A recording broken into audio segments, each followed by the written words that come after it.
It's 3 a.m. You're in a helium headspace. It's Tuesday, October 21st, 2025. The Right Stuff premiered on this day in 1984, directed by Philip Kaufman. It stars Sam Shepard, Scott Glenn, Ed Harris, Dennis Quaid, Fred Ward, Barbara Hershey, Kim Stanley, Veronica Cartwright, and Levon Helm, who as the narrator voices the film's opening lines, "There was a demon that lived in the air. They said whoever challenged him would die, their controls would freeze up, their planes would buffet wildly, and they would disintegrate. The demon lived at Mach 1 on the meter, 750 miles an hour, where the air could no longer move out of the way. He lived behind a barrier through which they said no man could ever pass. They called it the sound barrier." It made $1.6 million its opening weekend and has since accumulated $21.2 million. Born today in 1772, Samuel Taylor Coleridge built his reputation on one relentless idea: that a single action can rupture the moral fabric of the world, and only hard-won reverence can stitch it back. He proved it in the rhyme of the Ancient Mariner, a stripped-down sea tale where killing an albatross triggers drought, delirium, and a lifetime of warning strangers before weddings. The engine is practical, not mystical, thoughtless cruelty deforms nature. Coleridge's own experiments and criticism, especially his notion of poetic faith, the reader's deliberate, temporary belief, explain why the poem still lands. He wasn't peddling fog, he was showing how story disciplines the mind. That's the point. Guilt, attention, and compassion are habits, and narrative is the training ground. Samuel Taylor Coleridge once wrote in Aids to Reflection 200 years ago this year, "He who begins by loving Christianity more than truth will proceed to love his sect more than Christianity and end in loving himself more than all." Today in 1956, Carrie Fisher was born, and the best way to understand her is through one clear lens: Wishful Drinking, the one-woman show and memoir where she turned a chaotic life into straight talk and sharp jokes. In it, she explains fame, addiction, and bipolar disorder without self-pity or spin, using humor as a tool rather than a mask. That work set the tone for everything that followed. She treated Princess Leia as a job she did, writing as the thing she was, and candor as the way she served other people who were hurting. She died 2 days after Christmas in 2016, and some of her ashes rest in a giant Prozac-shaped urn. In a town addicted to masks, she kept removing hers one joke at a time, and dared the rest of us to look human in daylight. Carrie Fisher once said, "If my life wasn't funny, it would just be true, and that is unacceptable." In 1581 on this day, Domenico Zampieri, called Domenichino, was born in Bologna, Italy.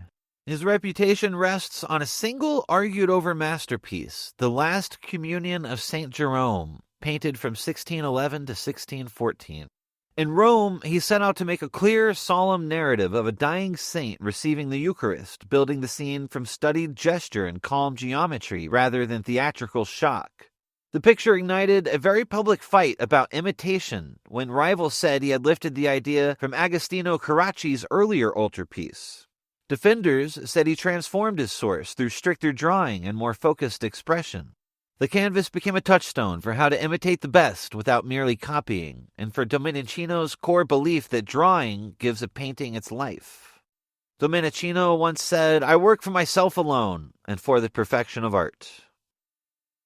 Today in 1520, at the ragged seam of the known world, Magellan's battered armada slid into a cold, narrow cut in the land, a twisting sluice of kelp, fog, and snow-bright mountains that his men, with a sailor's piety and a gambler's hope, marked for the days of saints, and later maps marked for their captain. For 30-odd days they felt their way through elbows of rock and false bays, one ship slinking home in mutiny while the rest crept on, the pilot boat stumbling into the outlet the way a prospector trips on a vein of gold. At a headland, Magellan christened the Cape of Desire. They wept like hard men do, quietly, and by November 27th, they spilled into an ocean so deceptively mild he called it peaceful. That passage didn't merely link two seas, it redrafted the planet. Proof that Earth, however obstinate, yields to courage, stubborn math, and a captain who trusts charts more than rumor.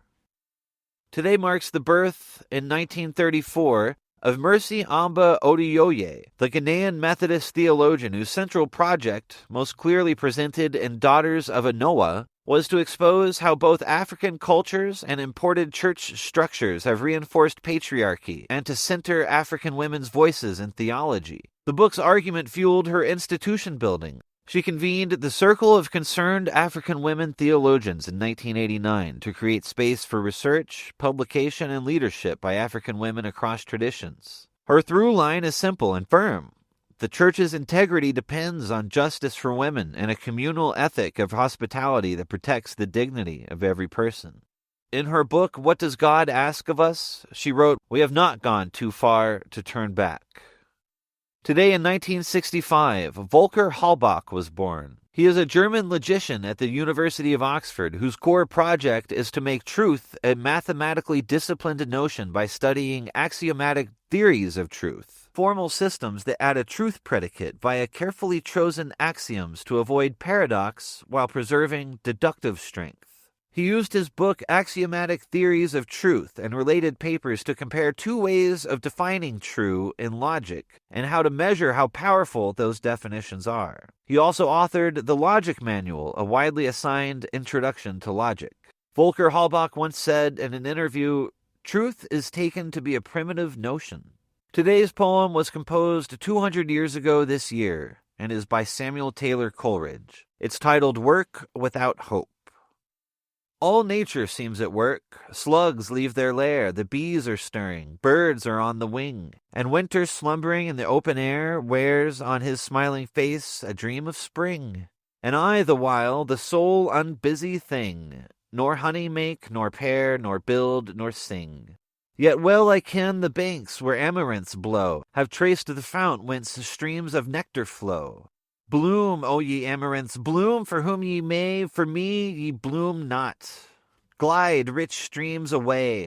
With lips unbrightened, wreathless brow, I stroll. And would you learn the spells that drowse my soul? Work without hope draws nectar in a sieve, and hope without an object cannot live.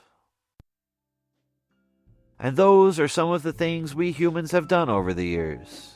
Do good work, smile more, and please follow our work.